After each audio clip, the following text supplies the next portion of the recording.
Bonjour à tous et bienvenue dans cette vidéo sur les actions américaines. Donc je profite des résultats du Q3, j'ai mis l'échéancier pour cette semaine sur Twitter, donc je vous invite à aller le revoir et je vais reprendre donc les principales actions. Je ne les fais pas toutes, loin de là, mais je prends les principales qui vont nous donner leurs résultats cette semaine. Donc nous sommes le 24 octobre. Alors je commence par dans l'ordre, je vais essayer de faire ça dans l'ordre.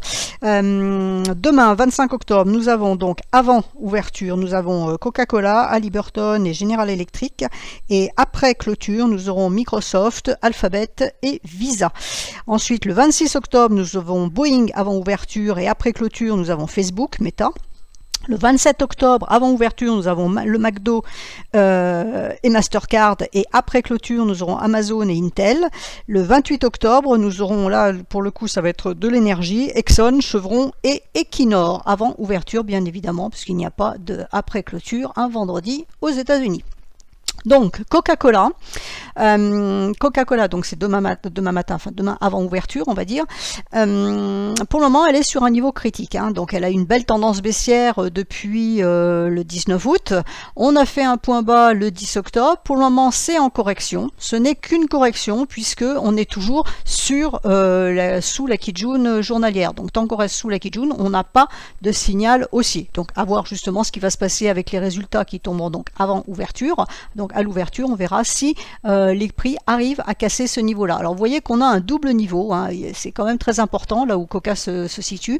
Pourquoi? Parce que nous avons la Kijun mensuelle ici qui est à 57,25 $, nous avons la Kijun journalière ici qui est à 57,39 $, et nous avons un niveau de SSB ici qui est situé à 57,65 $, et ce niveau de SSB correspond en même temps ici au 100% d'extension de ce mouvement correctif. Donc là, on a une zone à travailler. Donc soit les résultats plaisent au marché. Alors, je peux pas dire qu'ils sont bons ou pas bons, parce que actuellement ça peut être bon et ne pas plaire, et pas bon et plaire, etc. Vous connaissez la chanson. Donc on se fie à ce que le marché prend comme information et comment il prend cette information. Donc ce qui est important, c'est qu'on voit qu'on est sur une zone critique. Si on arrive à casser cette zone-là, parce que on considère que le marché prend ça de façon plutôt positive, on pourrait aller chercher ici ce niveau-là des 272 extensions à 58,42 $, qui correspond en même temps à ce niveau de Kijun. Donc on a vraiment des symbioses là, point de vue Ishimoku et Fibo. Et voir ce niveau-là à 58,96 $. Alors attention, je n'ai pas dit qu'on y allait demain. Je dis simplement que si on arrive à casser cette zone-là, à ce moment-là, on pourrait envisager ces objectifs avec un niveau de 59,77 ici en extension. Mais vous voyez que pour le moment, Coca-Cola donc reste baissière tant qu'elle reste sous sa Kijun, donc au contraire, si ça ne passe pas, on pourrait aussi envisager d'aller fermer le gap qui est ici. Si ça ne passe pas, à ce moment-là, on pourrait repartir, on pourrait taper les 100% ici qui n'ont pas été tout à fait tapés aujourd'hui, donc on pourrait aller les chercher demain avant éventuellement de repartir à la baisse. Donc tout est permis, c'est une zone critique ici qu'on va travailler. Et si on arrivait à passer, vous voyez qu'après on va très vite arriver sur un problème, c'est-à-dire qu'on aura à la fois le nuage journalier et le nuage hebdomadaire qui sont en même temps, qui sont dupliqués, enfin l'un sur l'autre, ce qui veut dire que c'est de la neutralité dans cette zone-là à court terme et à moyen terme. Donc il faudra une grosse impulsion pour repasser. Si on arrive à repasser là au-dessus, à ce moment-là, c'est bon, ça repasse à la hausse et ça veut dire qu'il n'y a plus de récession, enfin tout va bien dans le meilleur des mondes. Bon, ceci étant dit, pour être une bonne consommatrice de coca, récession ou pas, je bois toujours mon coca avec mon whisky. Mais bon, ça c'est un autre problème. Donc voilà, correction pour l'instant. Est-ce que ça passe? Et à ce moment-là, on pourrait donner un signal court terme haussier, ou si ça ne passe pas, à ce moment-là, on pourrait repartir à la baisse. Donc ensuite, Halliburton, donc avant ouverture pareil, donc Halliburton c'est du pétrole. C'est une parade pétrolière, on va dire, plus exactement. Donc, Halliburton, elle est dans les starting blocks. Elle a cassé, elle est bien remontée, elle a cassé la Kijun mensuelle ici, elle a passé ce nuage fin journalier ici, elle a traversé son nuage hebdomadaire, donc c'est parfait pour l'instant, sans faute.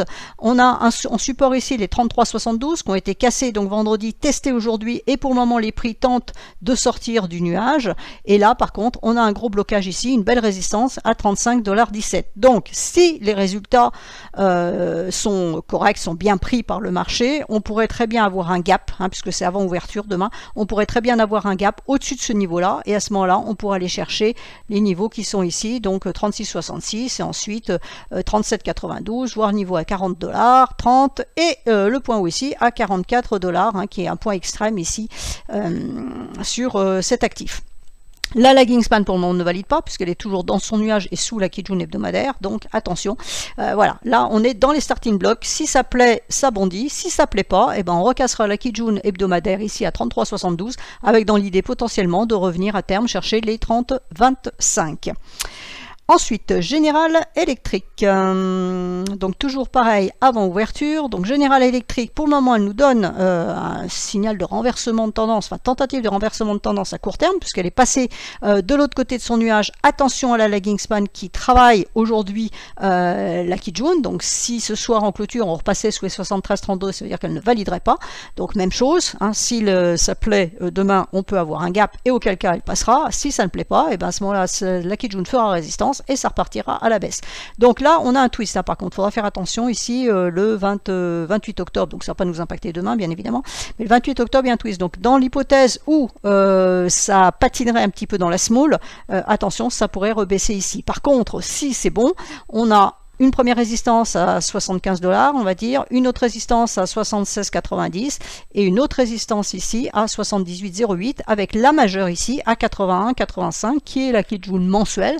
Donc un niveau à casser pour redonner une perspective haussière de long terme sur cet actif. Quand on regarde en hebdomadaire, on peut éventuellement ici voir aussi un W, hein, c'est-à-dire un quasi double bottom.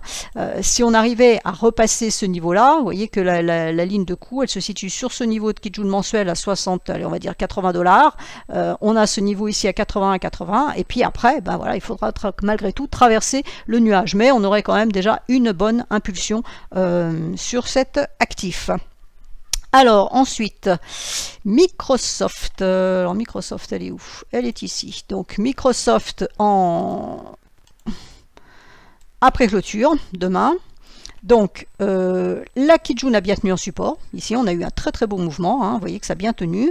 Là, a priori, elle repart à la hausse. Donc, l'idée, c'est d'aller chercher en un premier niveau ici à 250,16 $ et un autre ici à 256,90.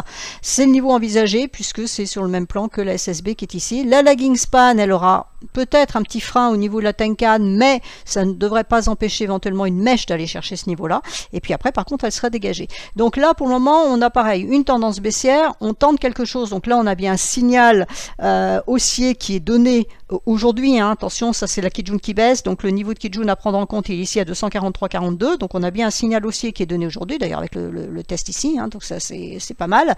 Mais on a une première résistance ici, donc à 250,37. Il faut arriver à passer cette résistance pour envisager d'aller chercher la suite. Donc même chose, hein, suivant la façon dont le marché prendra les chiffres, ça peut aller chercher ça, ou alors on revient chercher la Kijun à 234,93 et on casse. Alors ici on a des niveaux mensuels qui traînent, hein, 232,12 et 218,34, vous voyez, qui a été quasiment atteint le 13 octobre. Voilà, à voir donc si ça part vers le nord ou si ça descend vers le sud. Ensuite, nous avons Alphabet. Alors, Alphabet, c'est Google. Donc Google, c'est ici. Donc Google, pour l'instant, est neutre. Hein. Elle est en train de travailler toute une zone ici. Alors on peut peut-être regarder en hebdomadaire à quoi ça correspond. Donc on a une Tenkan qui bloque ici. On a une Kijun mensuelle qui bloque. Vous voyez, c'est ce qui a été travaillé ici. La lagging span est repassée au niveau de cette Kijun mensuelle. Donc c'est plutôt positif. Mais on a ce niveau-là à casser par les prix, donc à 102,85. Si on arrive à casser ces 102,85, à ce moment-là, on pourra envisager la Kijun hebdomadaire ici à 108,64 si je regarde en journalier. Donc on a notre niveau de Kijun mensuel ici un peu plus haut, la Kijun hebdomadaire ici, donc que je viens de signaler, qui est à ce niveau-là, qui correspond à la SSB journalière. Donc vous voyez, on retrouve à peu près les mêmes configurations, on va les retrouver partout, hein, parce que les marchés ont fait la même chose en même temps, donc c'est le genre de configuration qu'on va revoir partout. Donc il faut savoir qu'une Kijun sur le même plan qu'une USSB, c'est toujours un niveau fort. Ici vous avez une Kijun hebdomadaire sur le même plan qu'une USSB journalière, donc un niveau de court terme et un niveau de moyen terme qui sont sur le même niveau, donc c'est important. Et il faut casser avant le niveau de court terme ici qui est à 103,62 $. La lagging pourrait passer ici. Pour le moment, c'est pas ce qu'elle a envie de faire. Elle est un peu bloquée, hein, ce qui explique la bougie du jour. Là, c'est bloqué ici. Alors, est-ce que ça passe demain? Donc, alors, ça sera pas demain, ça sera après-demain pour le coup, puisque c'est après clôture demain. Donc, ça, on aura les résultats en fait sur l'actif. Seulement, on est lundi, mardi, mercredi. Visa. Alors, Visa, CV, hop, moi ça a le mérite d'être simple. Donc, Visa, on a la Kijun hebdomadaire qui descend sur le même plan que la SSB journalière. On trouve exactement la même chose partout. Pour le moment, c'est neutre, hein. On a ce niveau-là qui est en résistance ici à 190,95 $. Donc, est-ce que ça tient ou pas? Ça sera la question. Si ça ne tient pas, on ira chercher, enfin pardon, si la résistance tient, on pourrait aller chercher 184,17 qui est la Kijun ici en support, qui doit tenir pour pas repartir plus loin à la baisse. Par contre, si ça tient en support, à ce moment-là, on peut aller chercher ce niveau-là à 196,34. Alors, je vais mettre une extension Fibo pour voir ce que ça donne. Je ne l'ai pas mis sur les autres, mais on a les mêmes choses partout. Donc là, on a les 100% ici qui ont été cassés, qu'on travaille. Et après, c'est un 272, vous voyez, à 194. Mais comme on est en dessous de ça, j'ai envie de dire, pour moi, c'est non significatif. Donc, je vais chercher mes 1,382. Je ne sais pas pourquoi ils ne sont pas marqués. Voilà, hop. Donc 1,382 me plaît un peu mieux parce que c'est légèrement en dessous de la SSB ici et donc de la Kijun hebdomadaire qui est ici. Donc on pourrait plutôt aller chercher les 195,61 $. Et puis après, il faudra casser tout ça pour donner vraiment une impulsion de plus long terme, hein, puisqu'il faut casser le nuage pour avoir un renversement de court terme, casser la Kijun hebdomadaire pour un signal de moyen terme, et après il faudra casser ce nuage hebdomadaire plus la Kijun mensuelle qui est à l'intérieur pour vraiment avoir du potentiel haussier de long terme. Voilà ce que ça donne en hebdomadaire. Vous voyez qu'on est quand même dans une tendance baissière certaine, il n'y a pas à dire. Donc on peut retourner chercher ça et reprendre la baisse, ou alors on casse ça et on va chercher le nuage. Voilà, donc ça c'était pour la journée du 25 octobre. Maintenant, la journée du 26 octobre, nous avons Boeing. Alors, Boeing, avant ouverture, donc qui pour le moment est capé par sa Kijun hebdomadaire. Donc l'idée, est-ce que ça casse ou pas? On a la Kijun, la Tenkan pardon, hebdomadaire qui est en renfort à 145,65 $. Donc il faut casser ce double niveau. Alors la lagging span, elle pourrait passer, mais que la semaine prochaine. On a un niveau à 148,66 $. On va regarder à court terme par rapport aux sorties.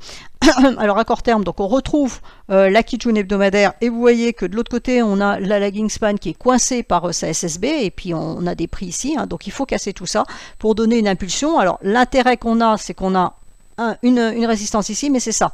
Hein, donc si vraiment Boeing faisait des chiffres absolument mirifiques, extraordinaires, et j'en passe des meilleurs, on a un twist ici.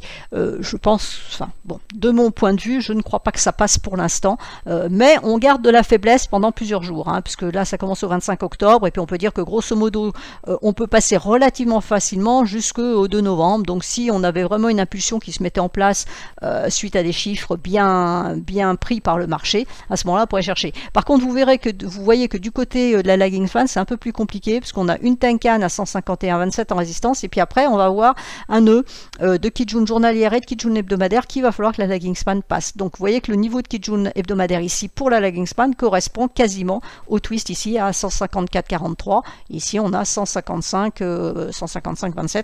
Donc, on est un peu dans les mêmes eaux ici. Donc, on a un niveau dur qui est là. Donc, on peut aussi aller chercher ce niveau dur et repartir, ou alors on va chercher ce niveau dur et on le passe parce que on considère que c'est bientôt le running de Noël et qu'il faut monter.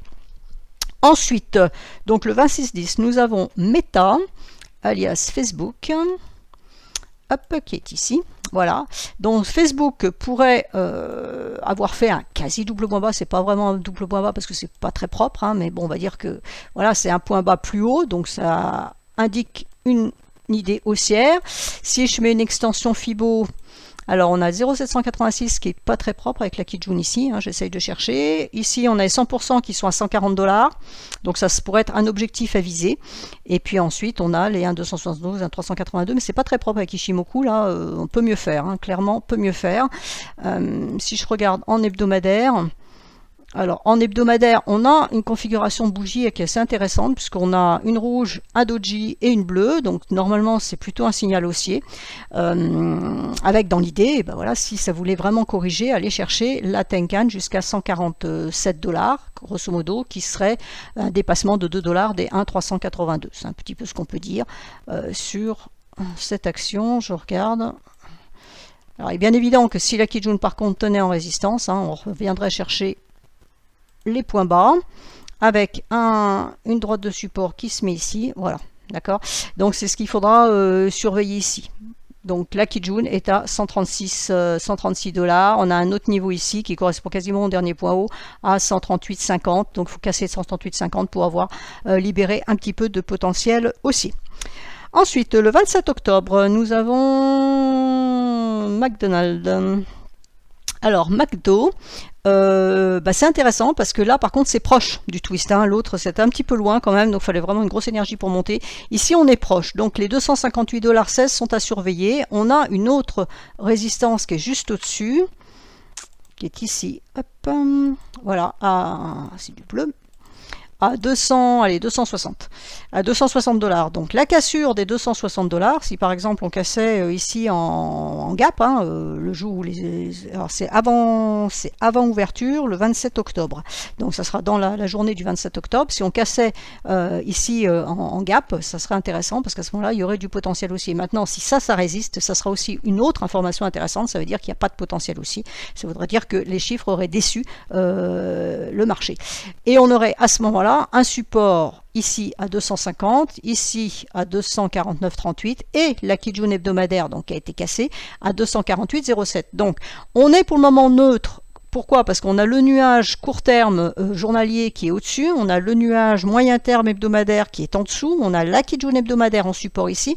Donc là on est dans une zone neutre. Il faut casser ce double niveau pour envisager de la hausse sur cet actif à moyen terme, hein, puisqu'on a déjà cassé le nuage, on a déjà cassé la Kijun. Donc quand je vous le mets en hebdomadaire, voilà ce que ça donne. En hebdomadaire, c'est haussier. À moyen terme, c'est haussier, puisqu'on a cassé la Kijun. Là, pour le moment, on est en train de travailler le niveau ici. Hein. C'est ce niveau qu'on est en train de travailler. Donc vous voyez que si on arrive à casser les points hauts qui sont là, hop, voilà, ici, hein, on peut aller chercher ces points hauts. Donc on a cette double zone là, qu'on a vue en court terme, donc c'est une zone de court terme, on la casse, on peut aller chercher la droite de tendance ici. Si on casse la droite de tendance, ça veut dire que grosso modo, la correction, on a une hausse ici, la correction qui s'est faite ici est terminée, et on repart à la hausse sur McDo. Alors, contrairement, je bois du coca, mais je ne vais jamais chez le McDo. Donc, il ne faut pas compter sur moi pour faire monter l'action. Voilà, donc il faut casser cette zone, c'est ce qui est important sur cet actif. Ensuite, nous avons Mastercard. Mastercard, c'est ici. Donc, Mastercard, on a une résistance à 310,78. Il faut casser cette résistance. Après, c'est compliqué. On en aura une autre à 313,92. Et puis là, on a de la SSB ici à 319,64 et à 321,86. On va dire 322 parce qu'on a la Kijun hebdomadaire qui descend ici.